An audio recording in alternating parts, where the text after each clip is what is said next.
Hello friends, welcome to neutral life Tamil. நாம் ஒவ்வொருமே முகப்பரு பிரச்சனையை சந்திச்சிருப்போம். முகப்பருக்களானது சருமத்துல அதிகப்படியான எண்ணெய் சுரப்புடன் சரும துளைகள்ல அழுக்குகள் அதிகமா சேர்ந்து அடைப்புகள் ஏற்படும் போது வருது. பருக்கள்ல நிறைய வகைகள் இருக்கு. ஒருவருக்கு முகப்பரு வருவதற்கு பல காரணங்களும் இருக்கு. அதுல உண்ணும் உணவுகள், மோசமான சரும பராமரிப்பு, ஹார்மோன் மாற்றங்கள் போன்றவை முக்கியமான காரணங்கள். ஆனா அதை தாண்டி ஒருத்தவங்க உடல்ல உள்ள பிரச்சனைகளாலும் கூட முகப்பருக்கள் வரக்கூடும். ஆமா, முகத்துல குறிப்பிட்ட பகுதிகளில் வரும் முகப்பருக்கள் உடல்ல குறிப்பிட்ட உறுப்புகள்ல உள்ள பிரச்சனையை சுட்டி காட்டும். முகத்துல எந்தெந்த இடங்கள்ல வரக்கூடிய பருக்கள் எந்த உடல் நல பிரச்சனையை சுட்டி காட்டுதுன்னு பார்க்கலாம். எனவே வீடியோவை ஸ்கிப் பண்ணாம பாருங்க. வாங்க வீடியோக்குள்ள போலாம்.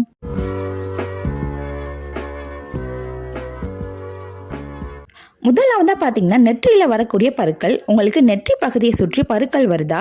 நெற்றி பகுதியானது செரிமான மண்டலத்துடன் இணைக்கப்பட்டிருக்கும். எனவே நெற்றி பகுதியை சுற்றி ஒருத்தவங்க முகப்பரு பிரச்சனையை சந்திச்சீங்கன்னா அவரது செரிமான மண்டலத்துல பிரச்சனை உள்ளதுன்னு அர்த்தம். செரிமானம் சீரா நடைபெறுவதற்கு போதுமான அளவு தண்ணீரும் முறையான உணவு எல்லாம் எடுத்துக்கோங்க. குறைஞ்சது 7 மணி நேரமாவது நல்லா தூங்கி முழிக்கணும். ஏன்னா அதுவும் கூட செரிமான பிரச்சனையை ஏற்படுத்தும். பெரும்பாலானோருக்கு கண்ண பகுதியில தான் முகப்பருக்கள் வரும். கண்ணமானது சுவாச மண்டலத்துடன் இணைக்கப்பட்டுள்ளது. அதுவும் கீழ்கண்ணமானது மோசமான வாய் சுகாதாரம், மோசமான சுற்றுச்சூழல் தூண்டுதல்களுடன் இணைக்கப்பட்டுள்ளது. பெரும்பாலும் அழுக்கு நிறைந்த தலையணை உரைகள் மற்றும் படுக்கை விரிப்புகளை பயன்படுத்தினால் கண்ணப்பகுதியில் முகப்பருக்கள் வரும். எனவே இதை தவிர்க்க அடிக்கடி தலையணை உரைகளை மாற்றுவதோடு முகத்தையும் அவ்வப்போது கழுவிவாங்க. அடுத்து பாத்தீங்கன்னா, மூக்கு மற்றும் தாடையை சுற்றி வரக்கூடிய பருக்கள். இந்த மாதிரி பகுதிகளில் பருக்கள் வந்ததுன்னா அது இரைப்பை குடல் சமநிலையின்மையை சுட்டி காட்டுது. அப்படி இல்லைன்னா உணவு அலர்ஜிகளால கூட ஏற்படலாம். மேலும் முகத்திலேயே இந்த பகுதிகளில் தான் எண்ணெய் சுரப்பிகளும் அதிகமா இருக்கும்.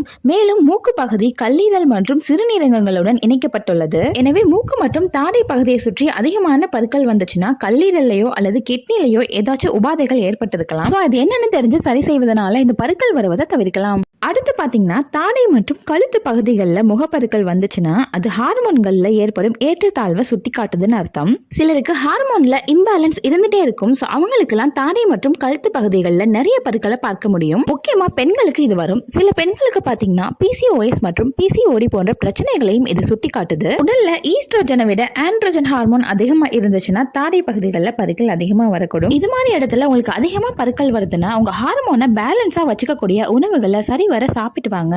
கடைசியா பாத்தீங்கன்னா, முதுகு, கைகள் மற்றும் தொடை பகுதிகளில் வரக்கூடிய பருக்கள். இந்த பருக்கள் மரபணுக்களால வரக்கூடியது. சில ஹார்மோன்களுடைய ஏற்றத்தாழ்வுனாலையும் இது மாதிரியான பருக்கள் வரும்.